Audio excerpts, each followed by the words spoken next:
ذاکر صاحب یہ ارشاد فرمائیے کہ حضور صلی اللہ علیہ وآلہ وسلم کی بارگاہ اقدس میں تو دعا یا توبہ یقینی ہے، وہ تو ہوتی ہے قبول۔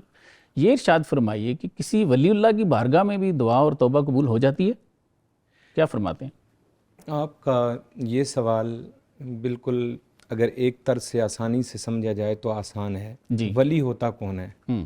ولی وہ ہوتا ہے جو حضور صلی اللہ علیہ وآلہ وسلم کی تعلیمات پر عمل کرنے والا ہے، ٹھیک ہے، آپ کا نائب ہے، اور کرامت نبی علیہ الصلاۃ والسلام کی طرف سے جو اس ولی کے دل میں محبت ہوتی ہے اس کے فیض کے طور پر سرزد ہوتی ہے۔ ٹھیک ہے، تو اس کو اگر یوں لیا جائے تو بالکل آسان ہے کہ اللہ کے قرب یافتہ بندے کی پاس بیٹھنا، اس کے وسیلے سے دعا کرنا ٹھیک، یقیناً قبول ہوتا ہے۔ واہ، اور اس معمول کو دیکھیں تو آپ کو حضور صلی اللہ علیہ وسلم کے دور سے ہوتا ہوا تسلسل کے ساتھ نظر آئے گا۔ جی جی، جیسے نبی علیہ حدیث کا وہ مفہوم ہے ایک روایت کا کہ حضور صلی اللہ علیہ وسلم ظاہری طور پر پردہ فرما چکے اور وہ ایک شخص حاضر ہوا، اس نے روضہ انور کے پاس کھڑے ہو کر یہ حضرت سیدنا علی المرتضیٰ رضی اللہ تعالیٰ عنہ کی روایت ہے جامع البیان میں، جی، جامع الاحکام میں، جسے تفسیر قرطبی بھی کہتے ہیں، یہ اس میں ہے۔ تو عرض کی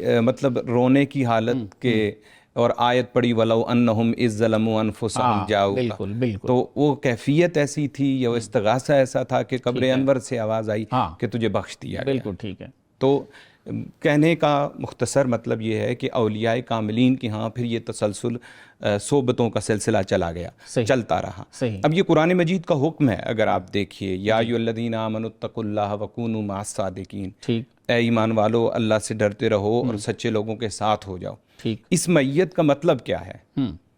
اگر عربی کی تفاسیر پڑھی جائیں تو ان میں سے ایک کا حوالہ ملتا ہے ای تکون مثلہم، ٹھیک ہے، گویا تم ان کی مثل ہو جاؤ۔ واہ، تو ان کے پاس بیٹھنا، ان سے فیضان لینا، ان کی تعلیمات پر عمل کرنا، اور یہ بیسیکلی ایک رنگ ہے جو تعلیمات پر عمل کرنے کے ساتھ ساتھ بندے پر آتا چلا جاتا ہے۔ تبھی آپ کسی ولی کی بارگاہ میں توبہ قبول ہوتی ہے یا نہیں ہوتی، یہ سوال تھا، تو اس پہ کوئی آپ صلی اللہ علیہ وسلم کا کوئی کلام مبارک ملتا ہے ہمیں بخاری شریف میں ایک حدیث بہرحال وہ ملتی ہے جس میں وہ 99 بندوں کا قاتل ہے، اور بالکل بالکل، وہ توبہ استغفار کی طرف سے جب اللہ کے ولی کی بستی کی طرف توجہ کیا گیا تو وہ ابھی وہاں تک پہنچا نہیں تھا تو اس کی روح قفس انصری سے پرواز کر گئی۔ واہ، تو ابھی آپ کہہ رہے تھے کہ کیا ولی کی بارگاہ میں دعا قبول ہوتی ہے، اس سے یہ اندازہ ہوتا ہے کہ ابھی نہ بھی پہنچیں، آپ کے اندر کا اخلاص، آپ اندر سے مضبوط ہیں اور یکسوئی کے ساتھ،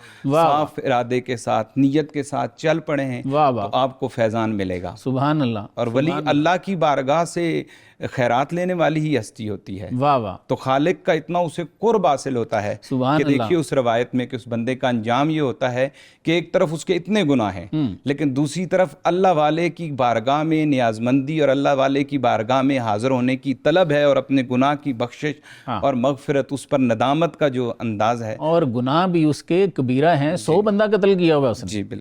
تو میں یہ کہنا چاہ رہا ہوں کہ یہ صرف اس دور کی روایت نہیں ہے، اگر موجودہ دور میں بھی ایسے لوگوں کا تلاش کی جائے تو موجود ہیں، اور ان کے ساتھ تعلق قائم کرنا، ان کی صحبتوں میں بیٹھنا، ان کے وسیلے سے التجائیں کرنا، ان نبی علیہ الصلاۃ والسلام کا فیض جو تعلیمات کا ان کے پاس ہے ان سے وہ فیض لینا اور اپنی عملی زندگی میں اسے لے کے چلنا۔ اور جو افراتفری کا ایک دور ہے، یہ وقت ہے، بڑی بے سکونی ہے، خلفشار ہے، انتشار ہے، اس میں امن و سکون تو چاہیے، یہ تو ہر ایک کو چاہیے کہ ہماری دعائیں قبول ہوں، یہ یقیناً سننے میں آتا ہے، تو ایک بہترین ذریعہ ہے آج بھی اس راستے کو اختیار۔ سبحان اللہ، واہ واہ۔